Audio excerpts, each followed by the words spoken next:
მოგესალმებით ძვირფასო მეგობრებო, ეს არის ახი ტუტორიალი.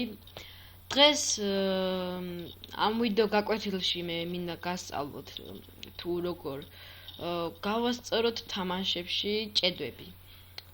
ხო. მგონი ამაზე დიდი ნახვაა, ბევრი ნახვაა უკაცრავად, რადგან ყველას უყვარს თამაშები და ყველას აქვს უკვე ჭედვები, როგორც მე ვიცი. მით უმეტეს მეც მაქვს ჭედვები თამაშებში, რამდენიმე თამაში. ხო, მეგობრებო, ძალიან ჩემი დიდი თხოვნა იქნება რომ გამოიწეროთ არხი და დალაიქოთ ჩვენი ვიდეო. წინა ვიდეო ავიდა 80 ნახვაზე, ეს მგონი უფრო მეტზე უნდა ავიდეს და რა ვიცი, იმიტომ რომ თამაშები და რაღაც უკვე ეგეთ თემაა. ხო, პირველ რიგში დააკვირდით ფოტოებს და არა მარტო ფოტოებს, როგორი წარწერები აქვთ. კარგად დააკვირდით და ეხლა შევიდეთ კომპიუტერში. შემდეგ შევდივართ სისტემაში, აი აქ. შემდეგ შევდივართ აი აქ. ხო, სეტინგებში. პლუს ვაწევით აი ამ შუაში რო ის რაღაცა. ხო, დავაწევით აქ.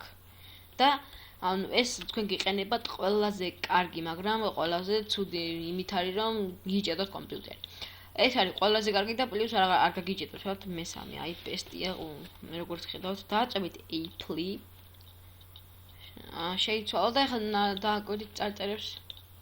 ხედავთ რა არის განსხვავება. ხო, პლუს ვიზუალი შეიცვალა, მეგობრებო.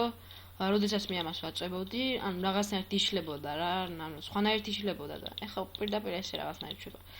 ხო, გთხოვთ მეგობრებო, გამოიწეროთ არხი, დღეს უძულეს იყო, გამოცადეთ Windows-ს, რა თქმა უნდა, არაფერი არ დაემართება.